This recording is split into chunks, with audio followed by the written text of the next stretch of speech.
Okay, so we just aligned the fold of the welts to the thread mark, or the marked thread line, and then we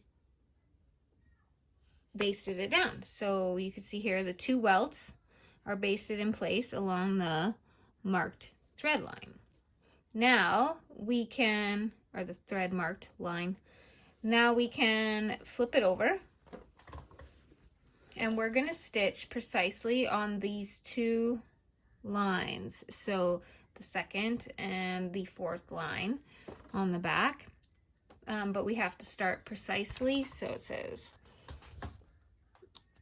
turn the garment to the wrong side and stitch two parallel rows following the markings. So you can see the two parallel rows.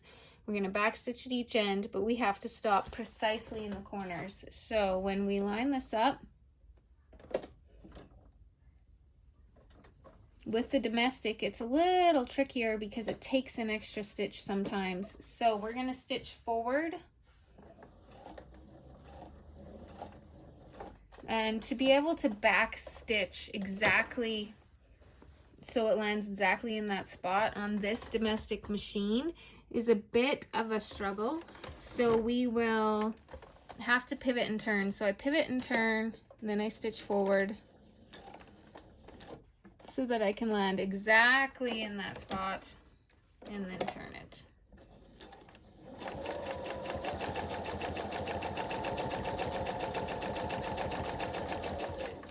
And we'll stop. We want to go again exactly in the spot, and I'm going to pivot and turn.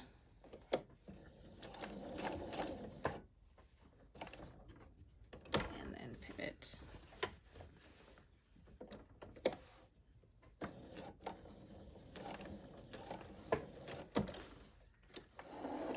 So that's one row, stopping precisely at these corners. Now we'll do the second row, and you can see on the other side, it should work out that it's a centimeter away all along the edge of the welt. So now we'll do the other side.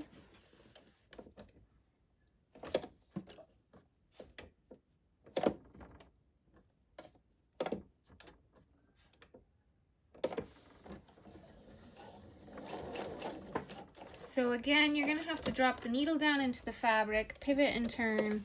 Don't rely on the back stitch on this machine because it will take an extra stitch. So we got to land it exactly in the corner.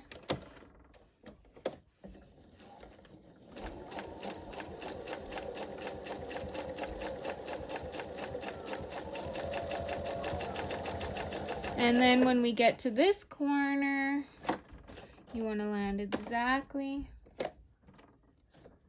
in the corner, pivot and turn.